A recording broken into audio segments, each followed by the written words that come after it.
Avec une autre classe de CM1, nous nous sommes inscrites donc à cette classe d'eau qui permet de sensibiliser un peu les enfants à la ressource qu'est l'eau, qui est une ressource fragile. Donc les enfants, on veut les faire réfléchir sur les gestes qui leur permettent d'économiser l'eau au quotidien et aussi de préserver l'eau et en même temps de préserver la nature et de faire attention davantage à leur environnement. Alors aujourd'hui, on est à la Maison de la Nature et de la Pêche à Levallois. Ce matin, les enfants ont eu une visite guidée du musée où il y a des aquariums où ils ont pu découvrir un petit peu les espèces de poissons qu'on trouve dans la Seine.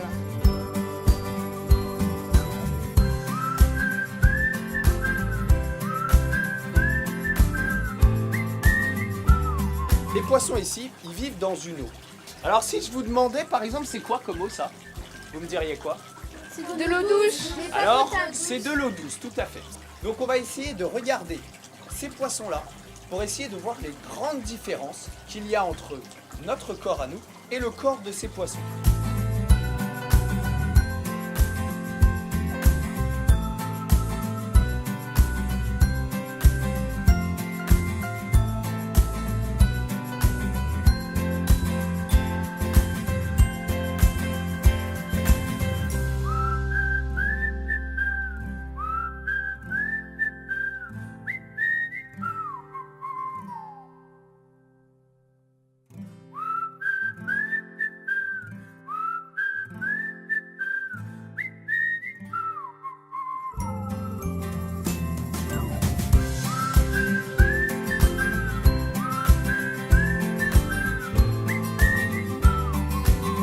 Dans l'aquarium, on a regardé les poissons, les herbivores et les carnivores. Le monsieur nous a expliqué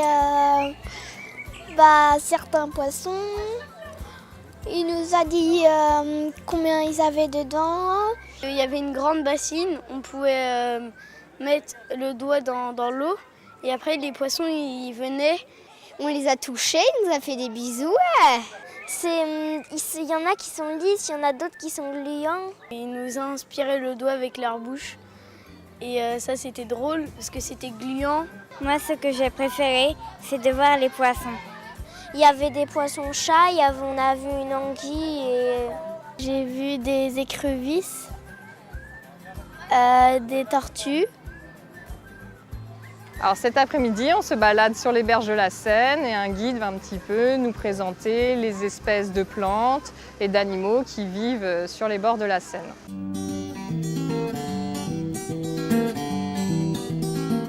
Donc aujourd'hui, c'est balade des berges. Donc le principe de cette visite, c'est de faire découvrir aux jeunes et aux moins jeunes les différents végétaux qui nous entourent. C'est de leur montrer également que en fait, on peut se servir de la nature, puisqu'elle nous apporte beaucoup de choses. Et donc voilà, c'est important de savoir effectivement que telle ou telle plante peut nous aider soit à se soigner ou bien encore à se nourrir ou à confectionner des choses. Et ça forcément, si on ne le sait pas, on ne regarde pas forcément la nature du même œil quand on sait tout ce qu'elle peut nous apporter. Et alors quand on ne sait pas ce qu'elle peut nous apporter, on se dit bon c'est une plante, c'est bien, c'est joli, ça décore. Mais non, c'est bien plus que ça.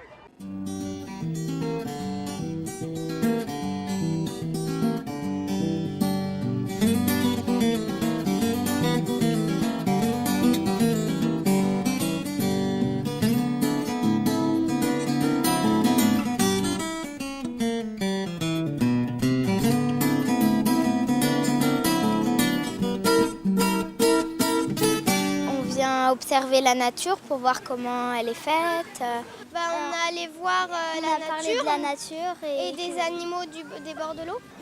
On a travaillé sur l'eau, les arbres et les oiseaux. On a appris plein de choses.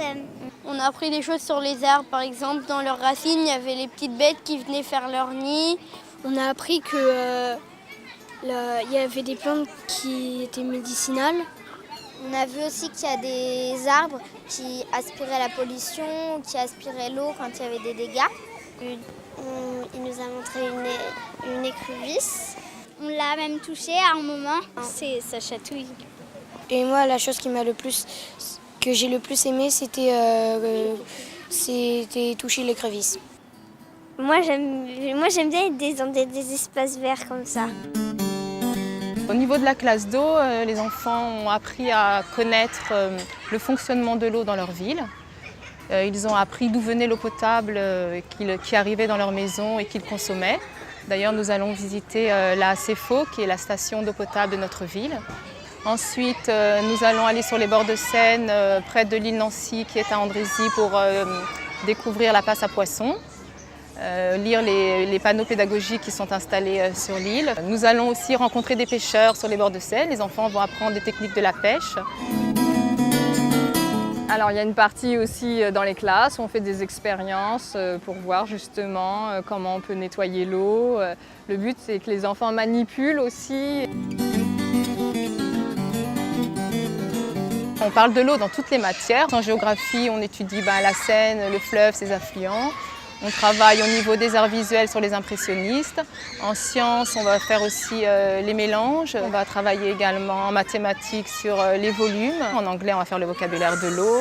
Oui, c'est dans toutes les matières. En français, on étudie des contes de Bernard Clavel, des contes sur les légendes de l'eau et des rivières, des lacs et des rivières. Et donc, oui, dans toutes les matières, cette semaine, nous allons parler de l'eau. Ça va se dérouler sur 5 jours. C'est vrai que c'est un âge où ils sont sensibles justement à leur environnement, où ils peuvent justement s'intéresser à comment protéger leur planète. Donc le but, c'est de les sensibiliser. L'eau, il ne faut pas la gaspiller parce que si on la gaspille trop, après on ne peut pas vivre. Quand on se lave les dents, par exemple, on ne laisse pas l'eau allumée, ou alors quand on se savonne. Et en plus, c'est nous qui avons pollué l'eau, alors c'est nous à réparer ce qu'on a fait. On essaie de faire le plus attention. S'il n'y a plus d'eau, on ne pourra plus vivre et du coup, on mourra et c'est tout le cycle de la vie qui partira. Les enfants sont ravis de participer à ces sorties, de faire des expériences en classe, d'avoir des animations, de travailler différemment.